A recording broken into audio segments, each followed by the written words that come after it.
Hey YouTube, welcome back to the shop. Sorry it's taken me so long to put out another video. Life gets in the way sometimes, we all know that. Well anyway, today we're going to start on a project that restart on a project that I started many years ago as an idea in my brain, and it's starting to coalesce a little bit, and I wanted to make some progress, and I dug out some of my old components, and I'm going to show them to you right now.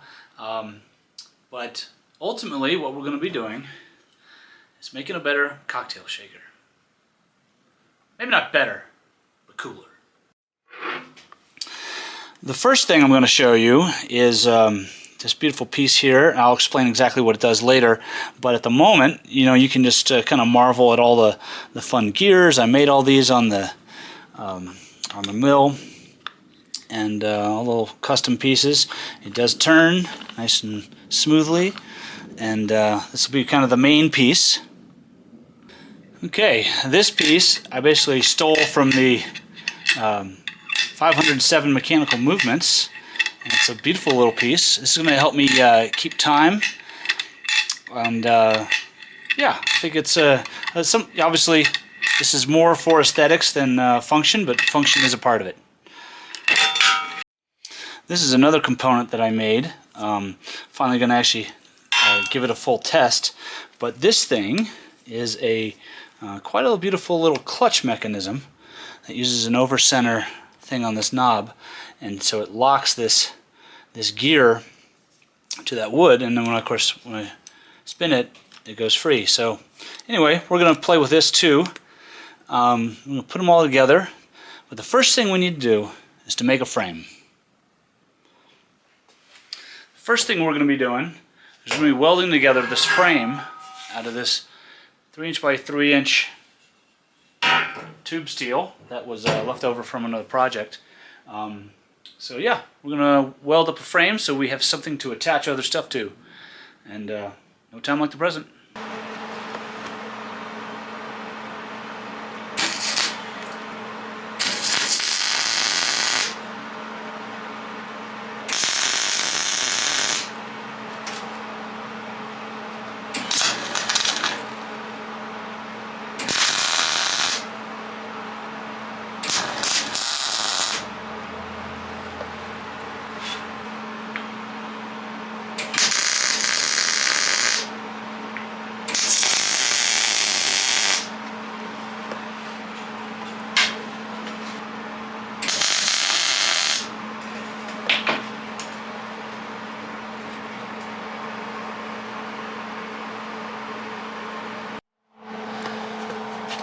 Alright, shield your eyes.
Okay, as you can see, we got our glorious frame tack welded together.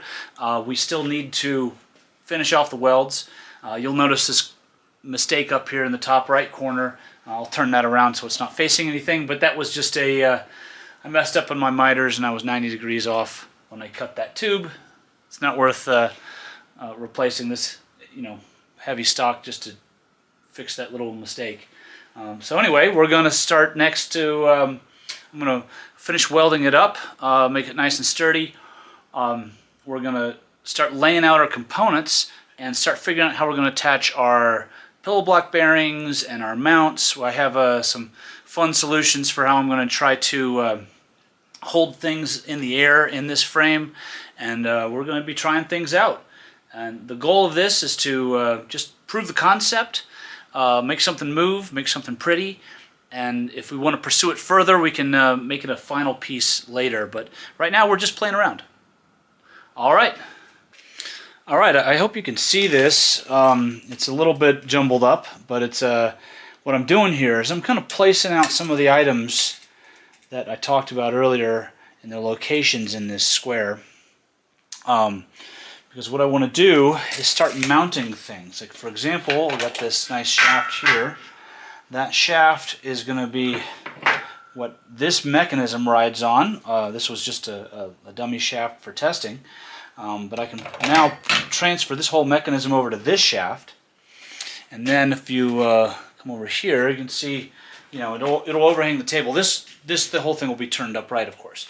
But this will overhang the table, so I can either contribute with a hand crank or pedal power or whatever I want while I'm doing my testing.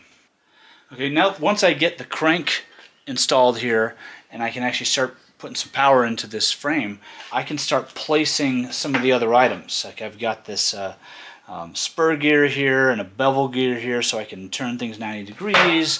I'm going to be using some chain and you know, all sorts of things to transfer the power to the different mechanisms.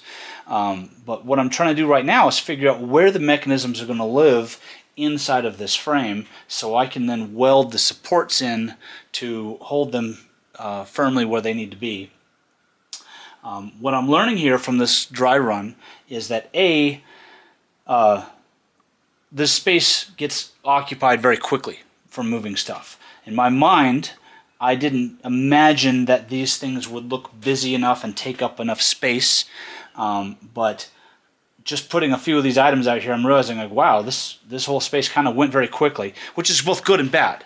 It's good because that means I don't need to build as much, you know, whirligigs and whatnot to kind of fill the visual space.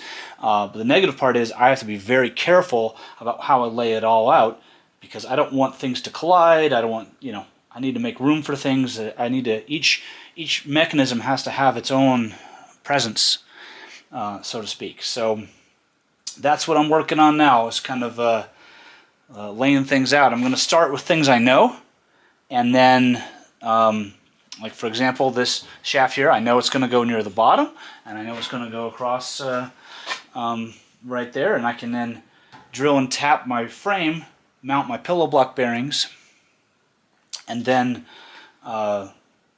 you know, build off of that. Then the next thing you know is, you know, where does this jack shaft mount to? That'll be the next puzzle to figure out. And but we'll take you along for the ride. And this is going to be the just probably where I'm going to end this first video, because I don't want to. Well, I want to start getting out more regular videos, and so one way to do that is to stop waiting until they're perfect and just put them out. Till then, I'm going to go fill this up and have a drink. Thanks, YouTube.